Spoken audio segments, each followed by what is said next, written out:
I'm Tina Ruggiero, nutrition expert, mixologist, and cookbook author. Today I'm going to show you how to make a virgin mojito. And no, you don't need a mix, just a few simple, fresh ingredients. We're going to start with 2 teaspoons of sugar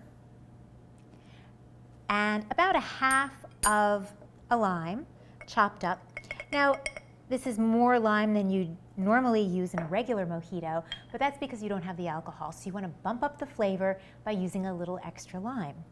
Then you're going to add about 6 good-sized mint leaves. Put those right in there with the mixture. And you're going to want to muddle, which is basically a fancy term for just mushing up everything together in the bottom of the glass. And what you're doing here really is releasing the essential oils of the mint, and you are mixing them with the citrus to get a really nice balance of flavor.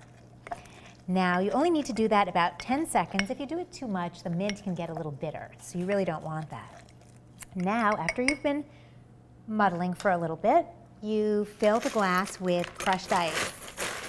And you want to use crushed ice because it keeps the mint mixture at the bottom of the glass.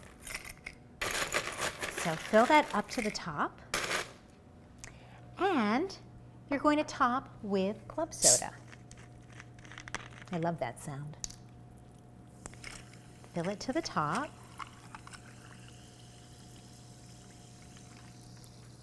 And give it a good stir. After all of the ingredients are in the glass. I love a bar spoon. I think it's the perfect investment. It's inexpensive and you use it for most everything. And then if you can find sugarcane, raw sugarcane, it makes an absolutely beautiful garnish and it's very festive. So there you have a refreshing virgin mojito. Cheers.